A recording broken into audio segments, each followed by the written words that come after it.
Watter een van die volgende molekulêre formules is kettingisomere moontlik? Die korrekte antwoord A, butaan. Kyk na butaan. En kom ons vat die metielgroep aan die regterkant en ons ruil dit met daardie waterstof. So wat kry ons dan? Kom ons nommer van links af 1, 2, 3. So hierdie is 2-metielpropaan wat 'n kettingisomeer is van die reguit ketting butaan. Hierso sien jy propaan. Nou, dis onmoontlik om 'n kettingisomeer hieruit te kry. Nou dalk dink jy by jouself, maar wat as ons gaan in die metielgroep regs ruil met die waterstof? Wel, dan lyk hy dalk so in jou kop. Maar kyk gou-gou hierso. 1, 2, 3. Dit bly steeds propaan.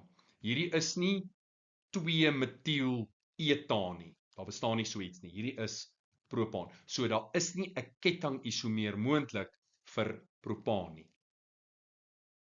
Daarso sien jy C2H6O. Onthou nou weer, dis die algemene formule vir alkohole. En hoe onthou jy hom? Jy onthou 'n alkaan, CnH2n+2. Dit is 'n alkaan en jy sit 1 suurstof by.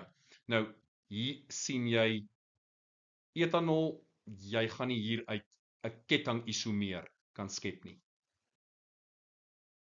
Hier sien jy C3H8O, weer eens daai gedeelte is 'n alkaan, propaan plus 1 suurstof, dis 'n alkohol.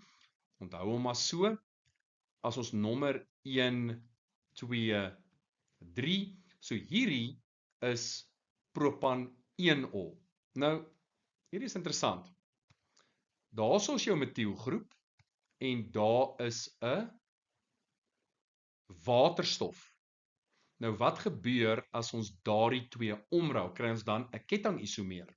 Wel, ons funksionele groep is die hidroksielgroep. Ons begin so naas moontlik aan hom te nommer, maak nie saak of jy links of bo begin nie. 1, 2, 3. So wat het ons nou? Nou het ons propan-2-ol.